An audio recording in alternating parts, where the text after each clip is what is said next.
In Wales, a former lead mine reaching far into the granite mountains and forgotten for centuries has recently been rediscovered.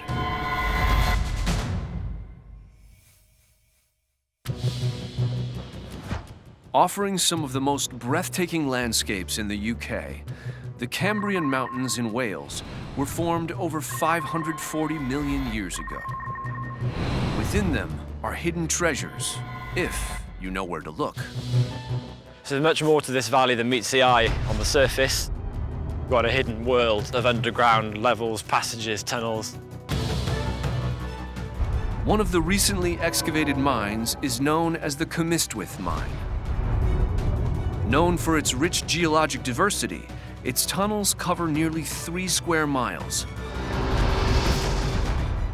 Mining expert Johan Lord is on a mission to explore this forgotten frontier.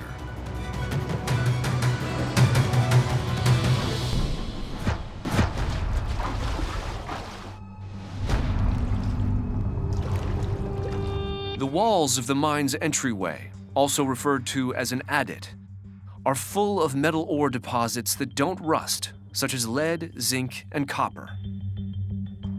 We are currently standing in one of the many cracks that go through the Earth's crust, known as faults. They serve as sort of escape routes for magma rising from the Earth's core millions of years ago through volcanoes, and this magma, carrying all sorts of minerals, condense and solidify within these cracks in the Earth, and as they cool down and solidify, they form metal ores within these cracks, and these are what are known as the lodes, which the miners then follow.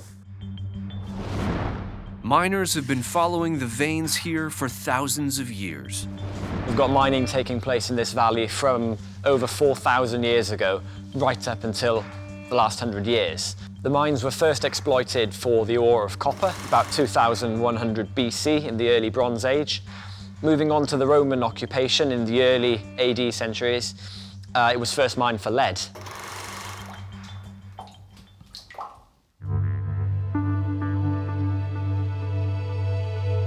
Lead was the principal ore mined here from medieval times through the Industrial Revolution.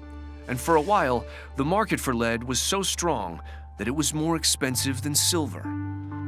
However, mining expanded in other countries and the demand for lead plummeted by the 1830s.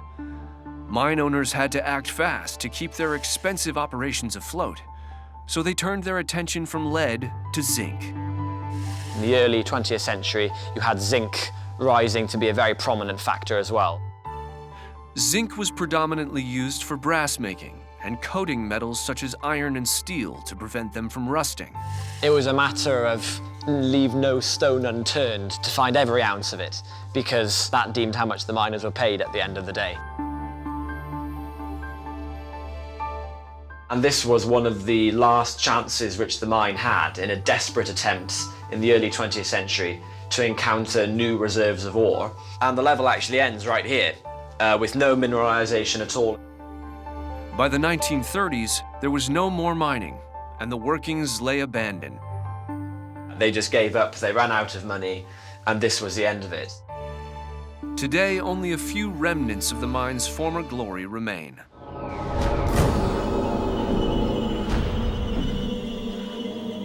Still, mining enthusiasts like Johan have been exploring the abandoned mine for decades, searching for new adits. And after years of searching, Johan might have found one. My friends and I dug this out recently. It took us about 3 or 4 weeks to dig this particular adit open, pick and shovel work. The entrance to the adit had collapsed over the years.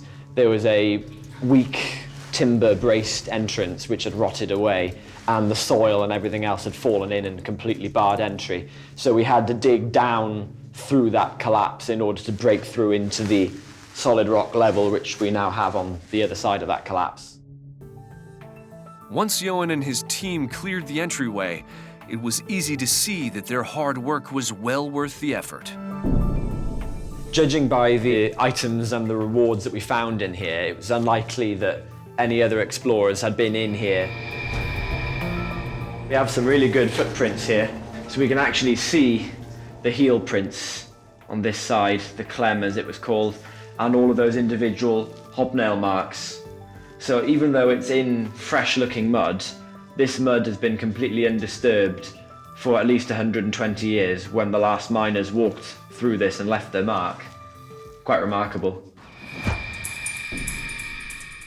Once miners removed all the natural riches hidden within the walls, they would abandon their equipment, leaving behind artifacts that are just now being uncovered. This part of the mine closed about 140 years ago. Among the first things that we found was a tally stick, and there's a bunch of X's engraved with a knife onto the top of the stick, counting how many wheelbarrows of ore were taken out of the mine.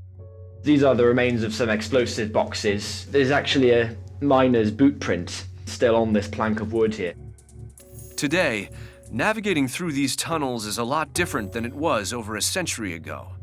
And what these abandoned artifacts tell us about the dangers of mining in these narrow tunnels is remarkable. The box was a dynamite container, 2 scrapers in the middle, and a charger. The scrapers were used to clean the dust out of that shot hole before the naked gunpowder was poured in using the charger. And the charger is a long metal spoon, essentially, in which the naked gunpowder was loaded and it was placed into the back of the shot hole like that. They were later made out of copper or brass, but this one is iron, so this would actually produce sparks, which was yet another large danger to the people who were operating it. Despite the dangers, mining in 19th century Wales was a lifeline for those prepared to endure the horrors of this subterranean world. There's a very eerie feeling about the artifacts.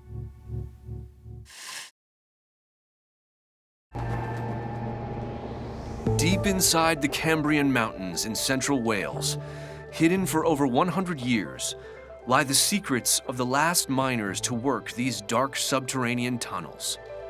Life underground was harsh, and the miners had little in the way of protection. On the heads was a felt tulle, or hat.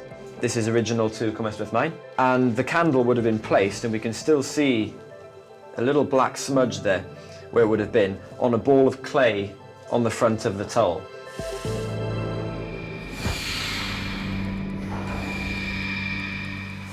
Conditions deep in these adits have helped to preserve the wood. This area of the mine is actually held up by some more timbers up there, with several tens of tons of deads or waste rocks stacked up on top of them. What we have the nicest artifact here is this ladder, which would have once been common throughout this mine. Now, surviving sections in such good condition as this are quite rare. This ladder is about 150 feet long, joined together in various places, and about 120 years old. And it would have enabled the miners to walk in the main adit, where I'm standing, and to climb up 3 or 4 levels. Navigating these abandoned tunnels today is a lot different than it was over a century ago. It was difficult even when the mine was operational.